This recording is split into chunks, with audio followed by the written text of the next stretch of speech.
荒らしい。じゃけどどこに当たりがあるか、その子たち。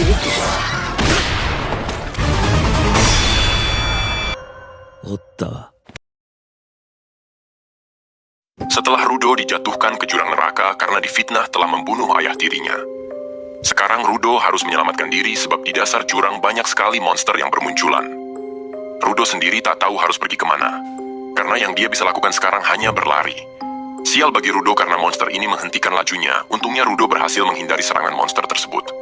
Di sini Rudo bingung monster apa mereka karena tubuhnya terdiri dari sampah. Saat melihat tengkorak, Rudo kesal kenapa nasibnya begitu malang.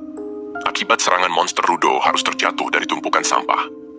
Paru-paru Rudo mengalami sesak karena terlalu banyak menghirup udara busuk. Sekarang ini Rudo hanya memikirkan cara bagaimana bisa keluar dari tempat ini. Namun ketika melihat sekitar hanya ada sampah, Rudo pun merasa frustasi.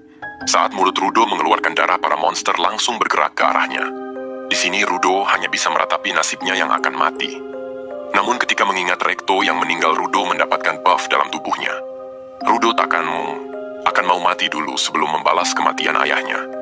Lalu orang-orang yang menyebutnya kriminal dan menjatuhkannya kemari. Rudo akan menghajar habis-habis orang di permukaan sebelum mati. Saat itu ada seseorang yang memantau Rudo dari kejauhan. Rudo sendiri berusaha melawan meski paru-parunya mulai digerogoti. Rudo juga bilang kalau bau mereka lebih busuk daripada kentut Resto. Di sini Rudo benar-benar dihajar habis-habisan sama para monster. Meski begitu, Rudo tetap berusaha melawan balik. Entah apa yang terjadi, tiba-tiba senjata yang dipakai Rudo mengeluarkan cahaya merah. Serangan Rudo pun berhasil menghancurkan monster tersebut. Ketika Rudo berpikir semuanya telah berakhir, tak disangka dari belakang Rudo malah muncul monster yang lebih besar. Dengan hentakannya saja Rudo sudah bisa terlempar sangat jauh. Saat Rudo membuka matanya, dia melihat sosok aneh di atasnya. Ketika Rudo bingung siapa dia, tubuh Rudo malah ditendang begitu saja. Namun setelah itu, orang tadi memberikan masker agar Rudo bisa bernafas. Di sini Rudo langsung memberikan pertanyaan yang sangat banyak ke orang tadi. Pria ini pun menyuruh Rudo agar diam dan jangan berisik. Meski sudah diminta diam, namun Rudo masih saja melontarkan banyak pertanyaan. Pria ini pun meminta Rudo tetap diam dengan suara lirih. Namun Rudo yang tak bisa mendengarnya tetap saja nyerocos. Kesal sulit dinasehati, pria ini pun marah sambil bilang kalau semua sampah ini akibat kalian tengkai jin bodoh. Parahnya lagi, monster tadi sekarang mengetahui lokasi mereka sebab mereka itu buta. Para monster di sini tak bisa dikalahkan sama senjata biasa. Monster ini hanya mendeteksi suara, tapi Rudo malah teriak dasar tolol, kata pria ini. Pria lalu menyalahkan Rudo. Akibat dia berisik, sekarang para monster jadi mengetahuinya. Saat itu payung yang dibawa sama pria ini tiba-tiba mengalami perubahan. Karena sudah ketahuan mau bagaimana lagi, pria ini akan melawan monster ini. Ketika monster itu menyerang pria ini, langsung memutar payungnya hingga membuat monster tadi hancur seketika. Tak sampai di situ saja, monster yang hancur tadi tak bisa meregenerasi tubuhnya. Sekarang pria ini harus melawan banyak sekali monster seorang diri. Namun hal itu tak menjadi masalah sebab pria dengan mudah membunuh monster tersebut. Rudo yang melihatnya hanya bisa bertanya-tanya apakah payung itu merupakan teknologi penduduk Naraku. Andai saja aku memiliki senjata seperti itu, pasti sudah aku hancurkan monster ini. Saat itu bos monster mengeluarkan serangan jarak jauh lewat mulutnya. Namun serangan dengan mudah diblok hanya menggunakan payung. Padahal percikannya menimbulkan ledakan yang sangat besar loh. Pria ini lalu terbang di atas bos monster tadi untuk menyiapkan serangan pamungkas. Di mana payung yang dibawa kembali dirubah ke ukuran yang cukup besar. Serangan tersebut langsung turun tepat di atas kepala monster tadi hingga hancur. Saking kuat serangannya, monster itu hancur tak tersisa. Setelah menghabisi semua monsternya, dia kembali menemui Rudo untuk melihat kondisinya. Pria ini lalu melepaskan topengnya dan memberitahu namanya, yaitu Engine, di mana Engine merupakan orang yang tergabung dalam kelompok Sojiya. Setelah memberitahukan namanya, Engine segera memasak lagi maskernya. Saat itu Rudo tak sadarkan diri. Kemudian kita akan dibawa flashback ke masa kecilnya Rudo sama Recto. Di mana Rudo bilang kalau tadi dia dipukuli sama teman-temannya karena bilang benda itu bergerak sendiri. Padahal kata Recto, sebuah benda kalau dijaga dengan baik, dapat dimasuki jiwa. Recto lalu bilang, bukan berarti mereka hidup, tapi cerita itu dari legenda kuno. Meskipun hanya cerita kuno, tapi Recto mempercayainya. Mungkin saja handuk yang dipakai Rudo ini juga punya jiwa sendiri. Mendengar hal itu, Rudo mempertanyakan semua barang yang ada di rumahnya. Tak terkecuali sarung tangan miliknya yang merupakan hadiah dari Resto. Recto kembali bilang, jika Rudo merawatnya dengan baik, pasti akan ada jiwanya nanti. Saat itulah Rudo terbangun dari pingsannya dan kaget melihat tubuhnya telah diikat. Rudo di sini marah kepada Engine, tapi Engine menasehati apakah seperti itu cara berterima kasih sama orang yang telah menyelamatkannya. Di sini tubuh Rudo diseret, entah akan dibawa kemana sama Engine. Rudo pun kesal sama Engine dan meminta melepaskan rantai yang mengikatnya. Sebab Rudo ingin kembali naik ke atas, namun Engine bilang hal itu tak mungkin. Engine lalu menjelaskan kalau orang bawah menyebut penduduk atas Tenkai. Intinya Rudo tidak akan mungkin bisa naik ke atas sekarang ini, karena tempat Tenkai selalu bergerak. Meski sudah dijelaskan Rudo, tetap memaksa akan pergi ke atas apapun yang terjadi. Rudo sadar kalau Engine pasti mengetahui cara untuk bisa naik ke atas sana.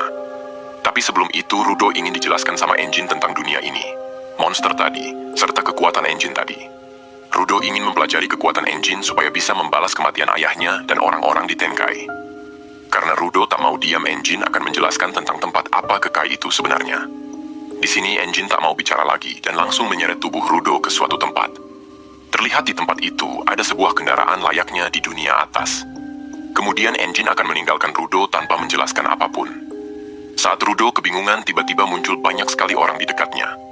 Salah satu dari mereka pun terlihat kebingungan siapa bocah ini sebenarnya. Pria itu lalu mendekat untuk tanya apakah Rudo ini merupakan penduduk Tenkai-jin. Tak mau berspekulasi, pria ini ingin mendengar langsung penjelasannya dari Rudo. Saat Rudo bilang kalau dia dari Tenkai, mereka semua langsung pada senang. Mereka tak menyangka akan bisa melihat sosok Tenkai yang masih hidup. Saat temannya masih ragu, salah satu dari mereka yakin kalau Rudo tak berbohong. Ketika mereka melepaskan ikatan Rudo, Rudo berpikir mereka semua lebih baik daripada Engine. Namun semuanya berubah setelah kedua tangan Rudo malah diikat di dalam truk. Ternyata mereka semua ingin menjual Rudo sebab tubuh Tenkai-jin itu harganya sangat mahal. Mereka sangat beruntung sebab bisa menemukan Tenkai-jin yang masih hidup. Kenapa mereka sangat menginginkan Tenkai-jin? Itu karena mereka sangat membencinya. Akibat Tenkai-jin yang terus membuang sampai ke bawah, udara daerah ini sampai beracun. Tak hanya itu saja, penduduk yang tinggal di bawah banyak yang mati akibat ulah Tenkai-jin. Bahkan dari tumpukan sampah yang menggunakan muncul banyak monster aneh. Mereka yakin saat melihat Rudo, para penduduk akan menyiksanya sampai mati. Agar Rudo tidak mati di perjalanan, salah satu dari mereka memaksa Rudo memakan daging sampah. Mereka yakin pasti penduduk Tenkai-jin memiliki indera perasa sensitif karena tak pernah menyentuh sampah. Mereka pun kembali memasukkan daging sampah ke mulut Rudo. Namun naas bagi pria ini karena dia harus kehilangan jarinya akibat digigit Rudo. Rudo lalu memakan kembali makanan yang mereka anggap sampah tadi. Di mana bagi Rudo makanan ini lebih baik daripada yang selama ini dia makan. Rudo sudah muak sama orang-orang yang bilang tentang Tenkai dan Kekai. Kemudian orang atas dan orang bawah serta sampah dan orang suku. Rudo pun mengeluarkan kekuatan aneh dalam dirinya dan membuat rantai yang mengikatnya hancur. Rudo kali ini tak akan menahan dirinya lagi atas ucapan orang-orang padanya. Dari jauh Engine memantau keadaan Rudo yang akan mengamuk. Saat itu semua benda yang ada di dekat Rudo terlihat bergerak seperti hidup. Rudo lalu menggenggam sebuah rantai dan saat itu matanya menjadi menyala merah. Engine yang melihatnya bilang, kalau orang yang bisa menggunakan kekuatan ini disebut Giver. Di sini pemimpin mereka yang kesal telah kehilangan jarinya menyuruh anak buahnya segera membunuh Rudo. Saat mereka akan menyerang Rudo langsung menggunakan rantainya sebagai cambuk. Mereka tahu betul kalau seorang Giver tak akan bisa berbuat banyak jika senjatanya diambil. Setelah berhasil menjauhkan rantainya, Rudo mengambil band untuk dijadikan senjata. Betapa terkejutnya mereka dan Engine saat melihat Rudo tak hanya memiliki satu senjata doang yang bisa diubah. Serangan Rudo pun membuat semuanya tak sadarkan diri. Tinggal pemimpinnya yang tersisa dan hanya bisa mengoceh tak karuan. Saat Rudo hendak menyerangnya, Engine muncul dan mencegahnya. Di sini Rudo kembali sadar dan semua benda di sekitarnya pun mulai berjatuhan. Kepala pemimpin pun kejatuhan benda hingga dirinya juga jatuh pingsan. Rudo sendiri masih bingung sama apa yang terjadi barusan. Saat dirinya mengingat perkataan Resto tentang sebuah benda memiliki jiwa, ternyata beneran terjadi. Engine menjelaskan kalau kekuatan yang dikeluarkan Rudo pasti akan menguras tenaganya. Engine lalu meminta maaf kepada Rudo karena sudah mengujinya tadi buat memastikan kekuatannya. Engine akan menjelaskan semua yang Rudo tanya kepadanya.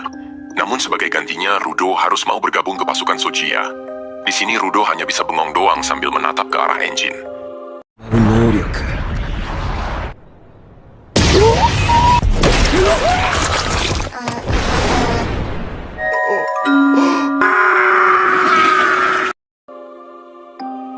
Pada episode 3, Engine mengabari rekan setimnya yang berada di kota mati. Engine bilang kalau dia telah menemukan anak yang memiliki bakat alami di daerah Kinkin. Dan Engine juga memaksa anak tersebut buat gabung ke organisasi Sojia. Engine sendiri sedang membawa Rudo ke klinik untuk memeriksakan kondisinya. Dokter yang menanganinya bilang, Rudo masih beruntung bisa hidup. Andai saja Rudo menghirup gas beracun di daerah Kinkin, lebih lama lagi pasti nyawanya tak akan tertolong. Dokter ini juga menasehati Rudo supaya berterima kasih kepada Engine yang sudah membawanya kemari. Setelah selesai pemeriksaan, mereka diminta segera pergi dan tak lupa membayar. Rudo lalu mengucapkan terima kasih kepada Engine karena sudah menolongnya. Namun Rudo bilang kalau dia tak ada waktu buat gabung organisasi Sojia. Rudo ingin informasi tentang kekuatan dirinya agar bisa membalas pembunuh ayahnya. Rudo mengatakan kalau semua informasi di daerah ini tidaklah gratis. Apalagi Rudo adalah orang Tenkaijin yang sangat dibenci masyarakat di sini. Lebih baik Rudo diam dan ikuti saja dirinya. Sebelum Engine membawa Rudo ke tempat organisasinya, Rudo dibelikan makan terlebih dahulu sebab Engine tahu pasti dia kelaparan habis muntah banyak karena makan sampah. Rudo yang melihat di sekitar tak menyangka kalau di Gekai ternyata ada tempat seperti ini, dipikir semuanya adalah sampah. Setelah Engine mengetahui nama Rudo, dirinya akan memberitahu bagaimana cara hidup di Gekai. Di Gekai tidak hanya sampah yang menumpuk tapi juga emosi, di mana masyarakat Gekai menyebutnya shinen. Kadang emosi tersebut bisa menimbulkan berbagai akibat. Salah satunya yaitu terbentuknya monster yang tadi menyerang Rudo di Kinkin. Mereka akan menyerang manusia begitu melihatnya. Biasanya monster itu diam di tempat. Namun ada juga yang sampai masuk ke pemukiman. Monster tersebut tak bisa dikalahkan hanya dengan senjata biasa. Mereka hanya bisa dihancurkan dengan senjata yang mereka sebut Jinki. Di mana Jinki bisa didapatkan lewat benda yang paling kita sukai dan dirawat penuh kasih sayang, maka benda tersebut akan memiliki jiwanya sendiri. Perlu diketahui jika tak semua orang memiliki kekuatan Jinki, bisa dibilang Rudo dan Engine adalah yang bisa. Organisasi Sojia dibentuk untuk mengalahkan para monster yang muncul demi melindungi kota. Namun organisasi kami kekurangan orang, makanya Engine memaksa Rudo buat bisa gabung ke Sojia. Rudo lalu tanya, apakah Engine tahu caranya naik ke atas tempat tinggal Tenkaijin? Engine bilang kalau dia tak tahu. Namun bosnya mungkin tahu, sebab dia orang yang berpengetahuan. Jadi jika Rudo ingin mendapatkan informasi tersebut, maka dia harus bergabung ke dalam organisasi Sojia. Engine lalu tanya dari mana sarung tangan yang dikenakan Rudo. Rudo bilang dari ayahnya. Di mana benda ini adalah satu-satunya yang mengingatkan dia pada almarhum ayahnya. Engine lalu sadar kalau kekuatan Rudo berasal dari situ, karena benda tersebut sangat berharga dan pasti dirawat dengan sepenuh hati. Setelah menjelaskan cara hidup di Gekai, Engine akan meninggalkan Rudo sebentar. Sebelum Engine pergi, Rudo mengucapkan terima kasih padanya karena sudah banyak membantunya. Engine lalu memberikan uang sedikit buat Rudo mungkin pengen jajan sesuatu. Di sini Engine jujur kalau uang yang dia gunakan buat Rudo tadi dan sekarang adalah hasil dari menjual pakaiannya. Namun itu lebih baik sebab pakaian Tenkai bisa membuat Rudo dalam masalah. Mendengar hal itu, Rudo langsung marah. Kupikir beneran baik, ternyata ini uangku juga toh anjir. Saat Rudo lagi marah-marah, uangnya malah diambil sama kucing jalanan. Rudo pun langsung mengejarnya, sebab hanya uang itu yang dia miliki. Dalam pengejaran tersebut, Rudo merampas tongkat milik seseorang buat menangkap kucing tersebut. Setelah Rudo berhasil menangkapnya, muncullah sosok pria pemilik tongkat tersebut. Saat pria ini meminta tongkatnya dikembalikan, Rudo malah tak merasa bersalah. Pria ini pun jadi kesal dan mengambilnya dengan paksa. Sebagai ganjaran telah mencuri barang seseorang, pria ini akan menghajar Rudo, di mana tongkat tadi tiba-tiba berubah menjadi senjata aneh. Rudo yang melihatnya yakin pasti pria ini juga orang Sojia seperti Engine. Saat pria ini menyerang, untung saja tak mengenai masa depan Rudo. Di sini Rudo bilang kalau dia hanya meminjam tongkatnya buat menangkap kucing kok. Pria ini bilang pas banget buat melatih Rudo karena udah membuatnya kesal. Pria ini lalu memperkenalkan dirinya yang bernama Zanka Nichiku. Saat Nichiku menyebut ayah Rudo yang tidak becus mendidik anaknya, Rudo pun langsung marah. Di saat itu Rudo mengingat perkataan Rekto agar Rudo jangan mudah marah. Rudo diminta buat mencari tahu keinginan orang tersebut. Di sini Rudo sadar betul kalau tindakannya yang mengambil tongkat milik Nichiku salah. Seandainya sarung tangannya diambil, dia juga bakal marah besar. Di sini Rudo lalu meminta maaf pada Nichiku atas tindakannya tadi. Nichiku pun memaafkan Rudo dan meminta maaf balik karena sudah emosi. Sebab kalau menyangkut senjatanya, dia gampang marah. Rudo tak menyangka kalau dirinya bisa mendinginkan suasana. Nichiku lalu menyambut Rudo yang merupakan anggota baru di organisasi Sojia. Rudo lalu ditanya, apa Jinki miliknya? Rudo menjawab sarung tangan ini. Ketika Rudo melihat ekspresi Nichiku yang tersenyum, dia kembali mengingat nasihat Rekto. Di mana Rekto dulu bilang agar Rudo harus mudah tersenyum sama orang baru biar akrab. Saat Rudo mencobanya, wajahnya malah terlihat seperti mengejek. Nijiku pun langsung marah padanya karena dianggap main-main. Saat Rudo bilang kalau itu senyuman terbaiknya, Nijiku mengatakan kalau tadi adalah wajah paling menyeramkan. Ketika Rudo mencoba lagi, malah tambah buruk. Nijiku yang tadi sudah memaafkan sekarang benar-benar marah besar. Akhirnya mereka berdua malah adu bacot karena kesalahpahaman yang terjadi. Saat itu Nijiku mengatakan kalau tujuan hidup Rudo pasti lelucon. Di sini Rudo langsung marah. Jangan asal ngomong kalau tak tahu apapun. Nijiku yakin kalau mereka berdua ini tak bakalan cocok jadi rekan kerja. Saat Rudo mengambil sesuatu untuk dijadikan senjata, Nijiku kaget. Sebab apa yang dibilang Enjin tentang semua barang yang diambil Rudo bakalan jadi senjata itu beneran. Meskipun Rudo dianggap memiliki bakat alami, namun Nijiku yakin dia tak akan bisa dikalahkan karena Rudo itu masih pemula. Saat itu Rudo langsung kaget sama serangan dadakan dari Nijiku. Di sini Rudo diserang terus-menerus sama Nijiku dengan senjatanya. Rudo yang mencoba membalas dengan mudah dihindari, sebab kecepatan mereka berbeda jauh. Bahkan serangan Nijiku akhirnya berhasil mengenai telah tubuh Rudo. Ketika Nijiku mencium sesuatu di pipinya, dia benar-benar kaget karena ini Taik. Nijiku lalu bilang, "Lo gila ya pakai senjata sedot WC?" Rudo yang tak tahu apa maksudnya masih bingung, emang senjata miliknya kenapa? Rudo lalu mengayunkan senjata tersebut ke arah Nijiku berkali-kali. Nijiku yang takut kena Taik pun memilih untuk kabur saja. Rudo yang menganggap senjatanya ini efektif, segera mengejar Nijiku untuk balas dendam. Akhirnya mereka malah kejar-kejaran, di mana Nijiku benar-benar takut terkena Taik lagi. Sial banget bagi Nijiku yang harus menghindari seekor kucing yang lewat seenaknya. Akibat dirinya lengah, Rudo melancarkan serangan pamungkas, hingga membuat tubuh Nijiku dibanjiri Taik. Nijiku pun langsung sok berat dibuatnya. Singkat cerita, Enjin datang menemui Rudo pakai mobil. Melihat mereka berdua lagi bersama, Enjin berpikir keduanya sudah akrab. Saat di dalam mobil, Enjin tak bisa menahan tawannya ketika Rudo mengalahkan Nijiku pakai Taik. Terlihat Nijiku sangat malu. Rudo yang baru tahu pun juga jadi malu sekarang. Enjin bilang kalau Nijiku itu termasuk anak orang kaya di Kekai. Diserang pakai berak dong. Enjin lalu bilang pada Rudo kalau Nijiku akan menjadi pelatihnya, sebab dia hebat dalam menggunakan Jinki. Mendengar pujian dari Enjin membuat Nijiku merasa senang. Di belakang sendiri ternyata juga ada anggota lain bernama Ryo yang lagi tiduran. Di mana Ryo ingin melihat sendiri sosok Rudo yang merupakan anak berbakat. Ryo yang melihat Rudo pertama kali malah jatuh hati sama rambutnya. Di mana Rudo hanya bisa diam tanpa berkata apapun. Perjalanan mereka sendiri akan menuju markas Sojiya yang merupakan tempat tinggalnya. Setelah melakukan perjalanan cukup panjang, akhirnya mobil yang dikendarai Enjin sampai juga di tempat organisasi Sojiya. Rudo yang masih kebingungan pun disambut Enjin atas masuknya dia ke organisasi ini. Terlihat markas organisasi Sojiya begitu besar, di antara bangunan lain yang pernah dilihat Rudo. Setelah masuk ke dalam gedung, teman-temannya yang lain meninggalkan Rudo, sedangkan Rudo diajak Enjin ke tempat resepsionis dulu buat melakukan pemeriksaan sebelum bergabung. Saat lagi menjelaskan, Rudo terkejut dengan gerakan resepsionis yang begitu cepat dalam membunuh lalat. Wanita ini bernama Shimeo, dan kemampuan Jinkinya adalah kacamata. Ketika Shimeo memfokuskan diri ke kacamata, dia dapat melihat sifat asli seseorang beserta Jinkinya.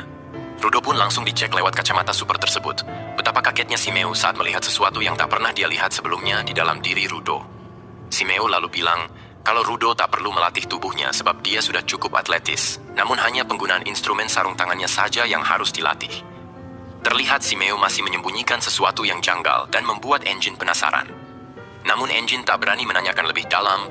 Dia akan menemui bos buat mengenalkan Rudo. Saat Enjin meninggalkan Shimeo, terlihat sikap Shimeo berubah tak seperti di awal tadi.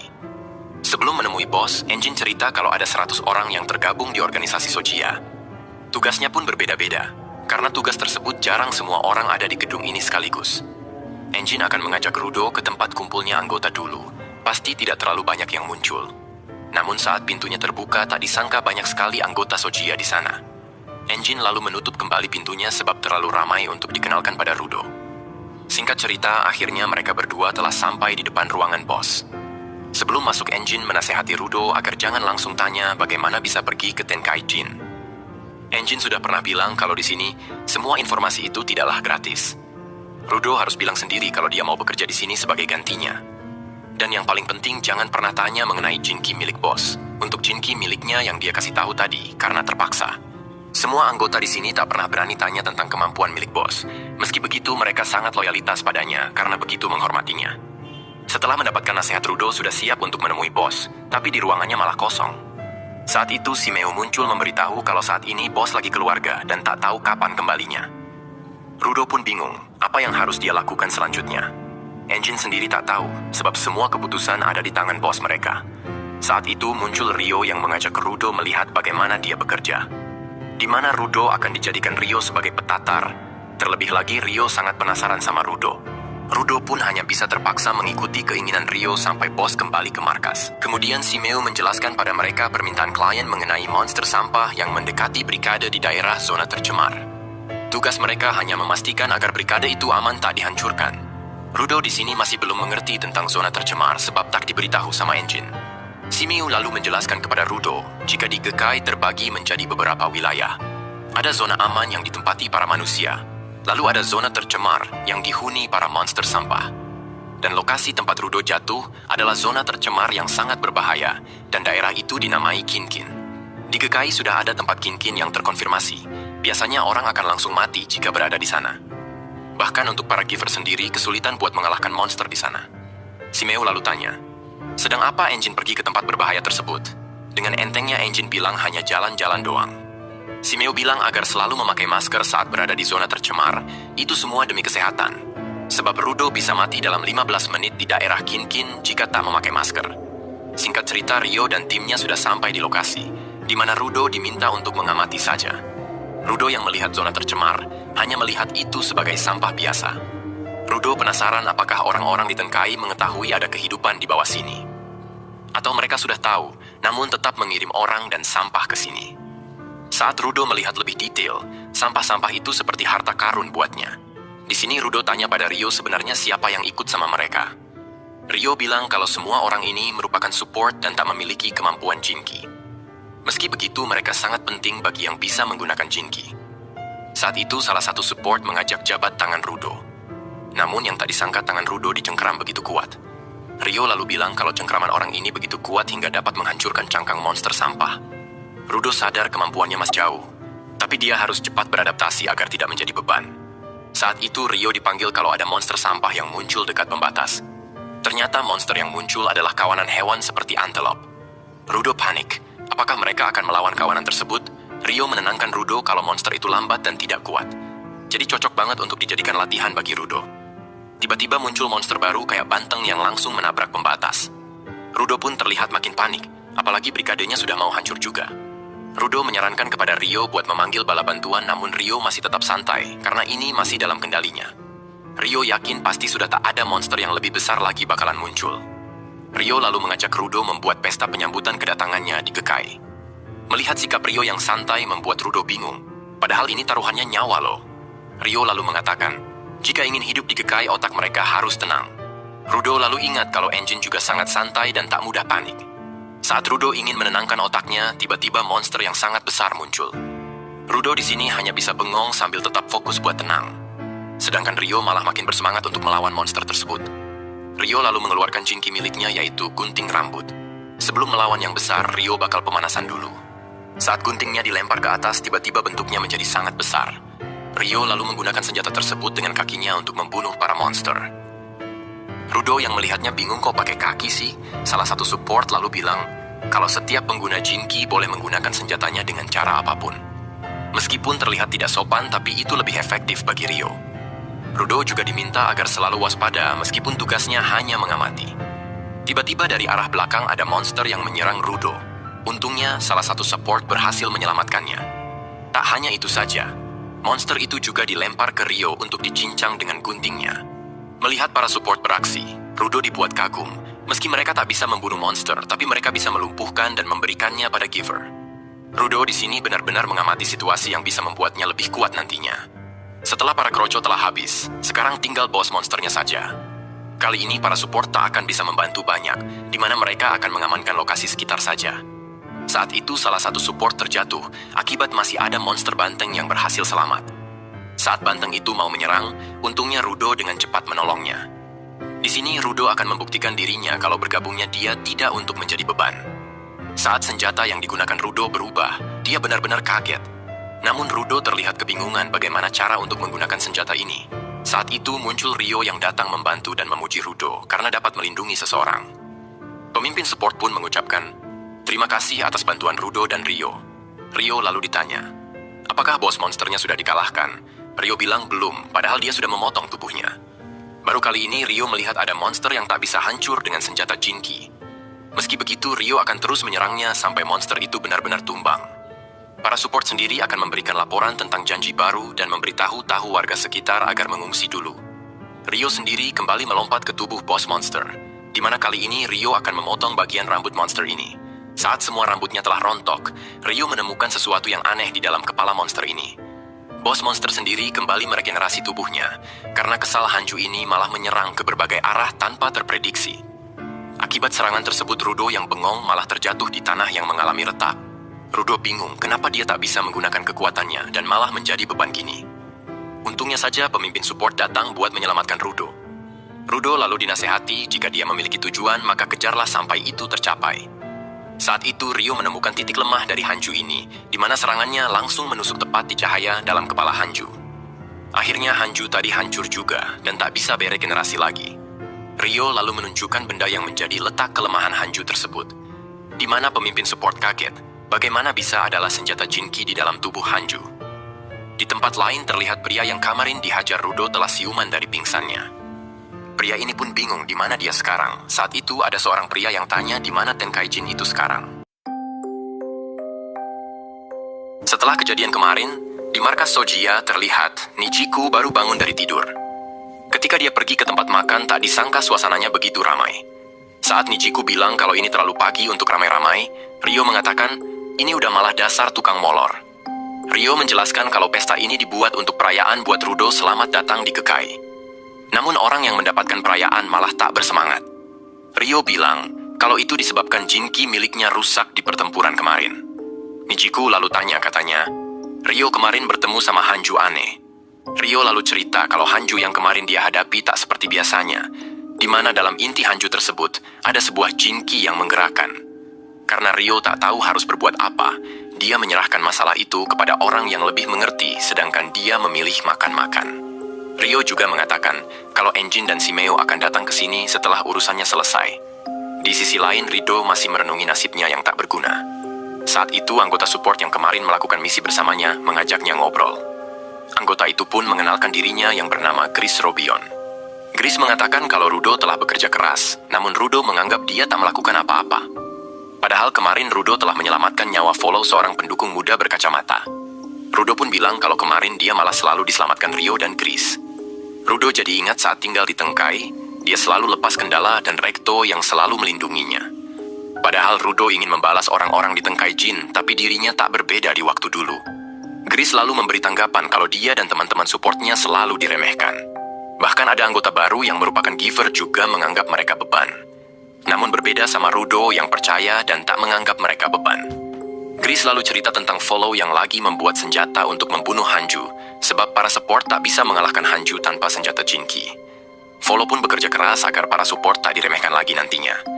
Gris lalu menasihati Rudo agar jangan peduli sama omongan orang, tetap fokus sama tujuan awalnya. Gris yakin Rudo akan menjadi lebih baik lagi nantinya, apalagi dia masih muda.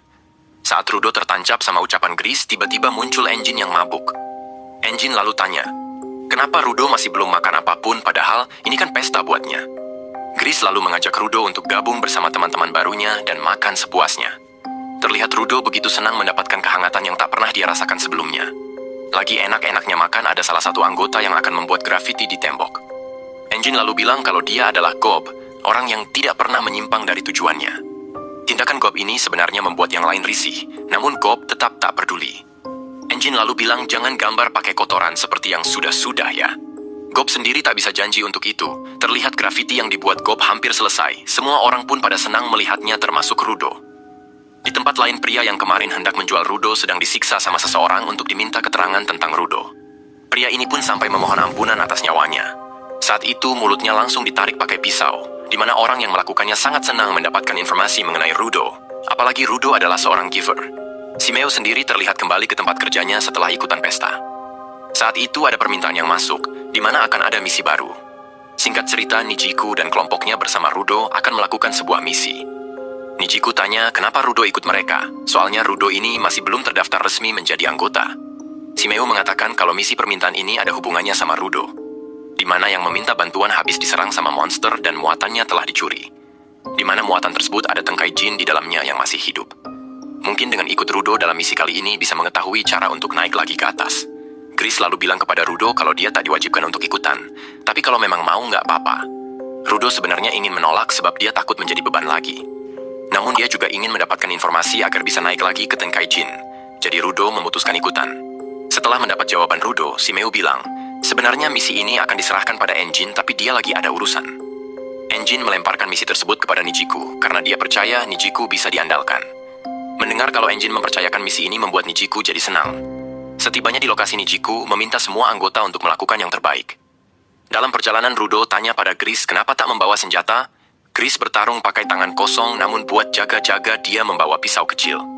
Volo lalu memberitahu Rudo kalau Chris membawa jimat, di mana dia selalu berdoa sebelum melakukan misi agar semua orang kembali dengan selamat. Chris lalu menunjukkan jimat miliknya sambil bilang, tak salah dong berdoa juga. Saat itu muncul wanita aneh di belakang mereka yang ternyata adalah orang yang mengirim permintaan. Rudo lalu tanya apakah benar ada tengkai jin yang masih hidup. Wanita ini pun cerita saat dia lagi jalan membawa barang, dia menemukan tengkai jin yang pingsan. Wanita ini pun membawanya, tapi dalam perjalanan muncul Hanju yang merebut barang dan tengkai jin darinya. Rudo lalu tanya apakah dia mau menjual tengkai jin seperti orang lain. Wanita ini mengelak kalau dia tak akan melakukan itu, dia hanya tertarik saja sama tengkai jin. Setelah mendengar ceritanya, mereka dipandu ke tempat Hanju itu sembunyi. Di sini Nijiku merasa aneh, seharusnya Hanju akan langsung menyerang saat melihat manusia. Semenjak kedatangan Rudo, banyak sekali kejadian aneh yang muncul akhir-akhir ini. Akhirnya mereka sampai juga, di mana wanita ini menunjukkan bangunan yang menjadi persembunyian Hanju. Sebelum masuk ke dalam bangunan, Nijiku memperingati mereka buat hati-hati. Ketika masuk ke dalam, mereka melihat seseorang yang duduk di depan mereka. Wanita ini pun langsung mendorong Rudo hingga membuat mereka semua jadi kebingungan. Saat itu mereka melihat tengkai jin lebih dekat yang ternyata itu hanyalah boneka. Tiba-tiba lantai yang mereka injak berubah menjadi lembek dan mereka pun akan jatuh. Semua kelompok yang dipimpin sama Nijiku pun akhirnya terjebak di dasar bangunan. Chris pun tanya sebenarnya apa yang sudah terjadi. Terus mana tengkai jinnya? Wanita itu pun bilang tengkai jin giver, dan tubuhnya tiba-tiba berubah menjadi lumpur. Ternyata mereka telah kena jebak, di mana Nijiku sudah menyadarinya. Saat itu muncul dua orang dari dalam kegelapan yang membawa lentera ungu. Ternyata kedua orang tersebut dari kelompok Arashia yang meminta agar Rudo diserahkan. Rudo lalu dijelaskan sama Chris kalau kelompok Arashia itu bisa dibilang bandit, di mana mereka selalu mencuri dan merampok harta milik seseorang. Namun akhir-akhir ini mereka melakukan eksperimen yang entah apa itu. Mereka sendiri sangat berbahaya sebab semua anggotanya adalah giver. Chris selaku ketua support meminta 3 bawahannya untuk membukakan jalan kabur. Sedangkan dirinya dan Volo akan berusaha melindungi Rudo. Chris pun meminta maaf kepada Nijiku tak bisa membantu dan menyerahkan mereka padanya. Nijiku pun tak memiliki pilihan lain sebab ini sudah menjadi tugasnya. Mereka semua pun pergi secepat mungkin untuk menyelamatkan Rudo agar tidak diambil kelompok Arashia. Rudo sendiri terlihat kesal, kenapa lagi-lagi dirinya menjadi beban. Nijiku yang menghadapi kelompok Arashia tak menyangka kalau identitas Rudo cepat diketahui. Nijiku yakin pasti jika mereka menjual Rudo, maka mereka bisa menghabiskan hidup dengan foya-foya. Namun mereka bilang, kalau Rudo Tam akan dijual, melainkan mereka ingin tahu lebih banyak tentang tengkai jin. Mereka ingin tahu bagaimana cara Rudo bisa selamat melewati perbatasan. Setelah mendengar cerita mereka, Nijiku tak peduli. Intinya mereka hanya ingin Rudo. Berarti di sini tak akan ada Hanju yang harus Nijiku lawan. Anggota Arashia perempuan pun langsung mengeluarkan kemampuannya dalam membuat manusia lumpur. Nijiku pun menyadari kalau wanita yang menuntun mereka juga dari kekuatannya, serta jebakan tadi juga ulahnya. Saat itulah Nijiku menggunakan Jinki miliknya, di mana boneka lumpur ini tak dianggapnya musuh berat. Namun yang tak disadari sama Nijiku kalau salah satu boneka lumpur tadi ada manusia sungguhan, akibatnya Nijiku terlempar kena pukulan. Pria botak itu pun menganggap kalau Nijiku tak sepintar kelihatannya. Mereka yakin Nijiku pasti kalah sebab dia tak pernah bertarung melawan manusia sebelumnya. Pengguna kemampuan ini akan memainkan Nijiku sampai dia kalah. Di sini Nijiku benar-benar dibuat kewalahan menghadapi mereka berdua. Apalagi Nijiku tak memiliki rencana melawan kemampuan seperti ini. Saat Nijiku terlempar, wanita tadi bilang kalau dia juga sudah merubah tanah di sekitar sini jadi lumpur. Benar saja tubuh Nijiku pun terjebak ke dalam kobangan lumpur. Di sini merasa kasihan sama Nijiku karena hanya sendirian melawannya. Sebab tak ada dari kelompok mereka yang bisa. Tinggal menunggu Nijiku tenggelam, maka Rudo akan menjadi milik mereka. Nijiku pun merasa kesal telah diremehkan. Padahal Nijiku sudah tahu semua kemampuan mereka hanya dengan melihatnya saja. Mendengar ucapan Nijiku, kedua anggota Arashia pun terkejut. Nijiku lalu menjelaskan kalau Jinki si wanita adalah Sekop, sedangkan Jinki si pria adalah sandal salju. Nijiku yakin mereka dijadikan partner sebab keduanya memiliki kemampuan yang cocok. Namun mereka tak sadar telah melawan seseorang yang sudah mengerti betul Jinkinya. Di mana setiap hari Nijiku selalu bertanya pada Jinkinya dan merawatnya dengan sangat baik, layaknya teman. Tak terima sama ucapan Nijiku wanita ini, langsung mengerahkan semua boneka lumpur untuk menyerang. Namun kali ini Nijiku menancapkan tongkatnya sangat keras ke tanah. Hal itu membuat Nijiku bisa mengetahui mana dari boneka lumpur ini yang ada manusianya. Setelah Nijiku menemukannya, dia langsung bergerak dengan cepat untuk menghabisi kedua anggota Arashia. Saat Nijiku berpikir semuanya telah berakhir, tak disangka di belakang Nijiku muncul musuh baru hingga membuatnya kaget. Pria ini adalah yang kita lihat saat membantai penjual budak demi mendapatkan informasi tentang Rudo.